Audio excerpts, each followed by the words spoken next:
What was I going to tell? There was a story about Hanzo that I was going to tell, and I couldn't remember what it was. Was it a D&D story?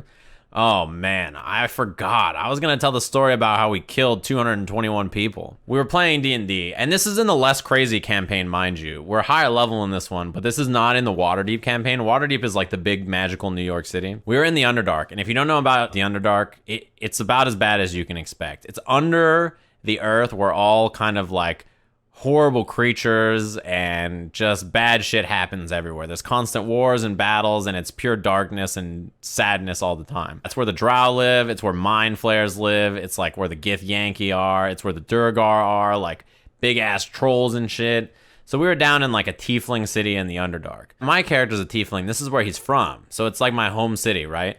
And while we were there, we needed to harvest a crystal. There's a magical crystal in the center of the city, right? It's a dark crystal that lights up the whole thing. It's like red. It's a glowing red crystal that's like, hundreds of feet wide and around. It's huge. It's the light source at the center of the city. It's like why people settled there. And it's like a magical crystal. And we need this crystal, I think, for a good cause. I'm pretty sure it was for a good cause, but it was a giant crystal. And we needed a chunk of this crystal so that we could destroy a Lich's phylactery. You guys know how Voldemort is, where he has all the Horcruxes and you gotta kill him? Essentially, it's the same thing. So we were like, okay, how do we do this, right? So I was like, well, Hanzo's a giant bird person. He can just fly to the top of this crystal, and he can just grab a piece of it, rip a chunk of it off. He's pretty strong. And we're like, the problem is that this crystal is worshipped by a cult of people. And we're going to have to distract the cult somehow, right? So I was like, well, my character plays music. He's an entertainer. I'll just jump on a box in the middle of the city and I'll start performing and I'll distract them. And meanwhile, we'll make Hanzo invisible. He'll go up to the crystal, rip a piece of it off, fly out of there, no problem. When I go down to the cult, I gather a big group of people. I start playing music and I start entertaining them. I'm casting spells to keep them interested. I'm running a distraction, as all good people have to do in D&D sometime when you need to steal a giant chunk of a magical crystal that a cult worships. And as this is happening, the cult leader approaches me. And the cult leader is like, hey, I haven't seen you around here. You're not part of our cult. You should come with me. And I was like, nah, man, let me just finish this performance real quick, And I was like, all right, let me just do this. And he was like, no, you're coming with me now. And he cast a spell on me to like take control of my mind. And I failed the save to resist the spell. So he just says, come with me. So my character's just like, puts away the instrument and starts following him. Like, I have no will. I can't control myself.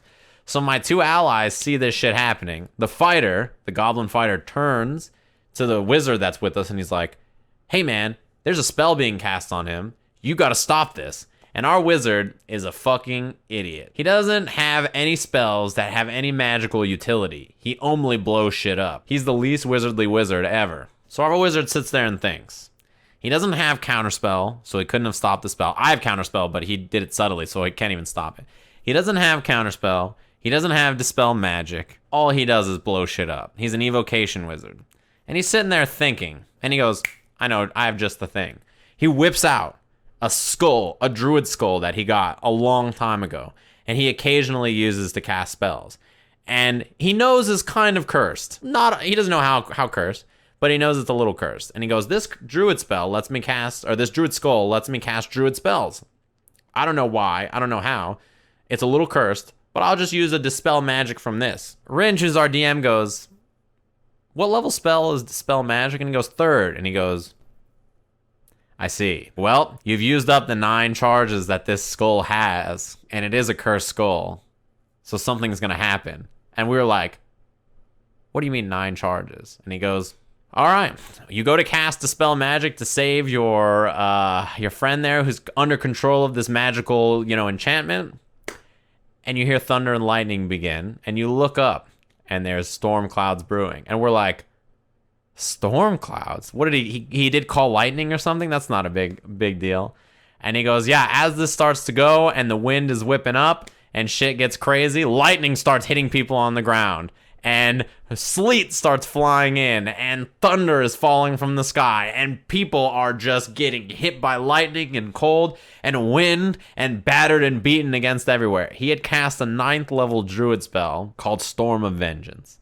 And Storm of Vengeance is like a spell you cast when there's like an enemy army approaching and you want to destroy all of them. Except he accidentally cast it out of a cursed druid skull right on top of a cult of people in my character's hometown. And when it happens, the guy who was controlling my character gets hit by a spell. He like, you know, is like, oh shit, what the fuck is this? So he goes to try to defend himself. My character snaps out of it. And the three of us on the ground were like, we got to get the fuck out of here. This is really bad. People are getting hit by lightning. There's thunder and fucking cold and fucking hail. And we got to get out of here. So we start to make a run for it. But you have to remember the most dangerous place in a storm is up at the top, where Hanzo's bird person is trying to rip a piece of magical crystal off of this fucking super magical crystal with his bird strength, and he just looks up and there's a storm. So he rips a chunk out of this crystal, and he's got it. He shoves it in the bag of holding that we got, and he looks up and there's a storm. So he hides in the pocket of this crystal, right? And he's like, this is really bad. Boom, he gets hit by some shit, and he's like, the thunder and lightning is cracking, you know? And he's like, I gotta do it. I gotta run for it. I gotta get out of here. So Ringe asks him, and he goes, you're stuck up in this crystal? There's like lightning and hell fucking raining down on all these people below you.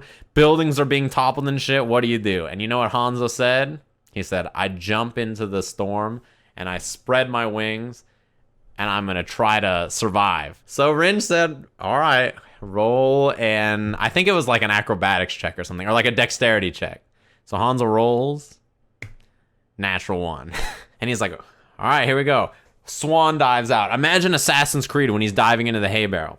Swan dives out and just immediately goes and gets smoked by the wind. It's immediate. He just gets destroyed. Boom, battered. He smashes into a building, through a spire, destroyed something, lands into another building, goes tumbling, rolling, unconscious into the streets.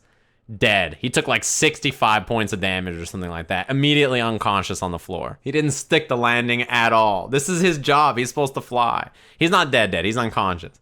So we found the body. We bring him up. We run out of the Storm of Vengeance. Our wizard goes unconscious. I almost died. Hanzo almost died. The fighter was just fine because he's a fucking beast. We make it out of the Storm of Vengeance, and we look back, and there's just death and destruction and bodies and destroyed buildings and lightning scorch marks and hail as far as the eye can see. And I just like looked over at our wizard, and our wizard looked back at me, and he's like, we should get out of this town.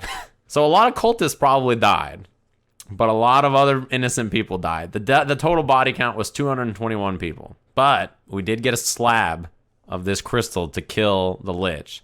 The Lich who turned out to be under control by an evil party that was against us, who is now on our side. All to kill a Lich that we didn't end up killing. Sometimes you plan for some shit, and a lot of people die for the forces of good, and it turns out maybe you guys aren't the forces of good. You're the forces of trying your best.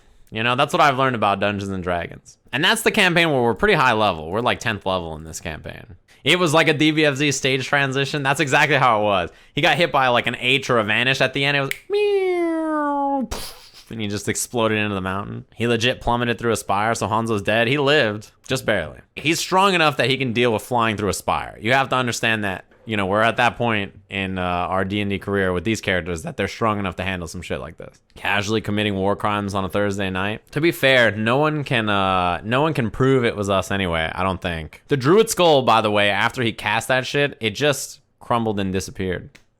That was the end of the skull's magic. It was pretty bad. I gotta say, we went to my character's hometown, and all everybody did is murder people and treat them all horribly. It wasn't quite the best experience. This is the thing. If you've never played D&D, you don't understand. You go in thinking to yourself, you know what? We'll be a bunch of really well-to-do. We'll save people. And then you get in there, and it's just messy. And you're like, fuck. And you just kill someone who's like morally maybe not the best choice to make. But you're like, at some point, there's just too much going on. You just try your best. And that's if you try to go in with good intentions and then end up with bad intentions. If you go in with like, I'm just going to murder people, then you're already starting off on that path. In the beginning, Hanzo's character started, and he didn't curse, and he didn't kill people. He did all non-lethal damage. The last like 2 sessions, he was snapping necks and fucking murdering people, and he was saying fuck every other word. It was like, what happened? There's a lot of character development that went in from level 1 to level 10. Hanzo tries to do something that's like normal. And then when it doesn't work, he just goes, ah! And he makes that noise. And as soon as he makes that noise, you know that he gained 1 renegade point. That's how it works. His character in the new campaign that we're going to play is on stream is definitely not going to be a good character. Just based on the class and race alone, like, he's not going to be... He could be morally ambiguous maybe, but I think he's going to be a pretty... Yeah. Because, like, yeah, you'll see.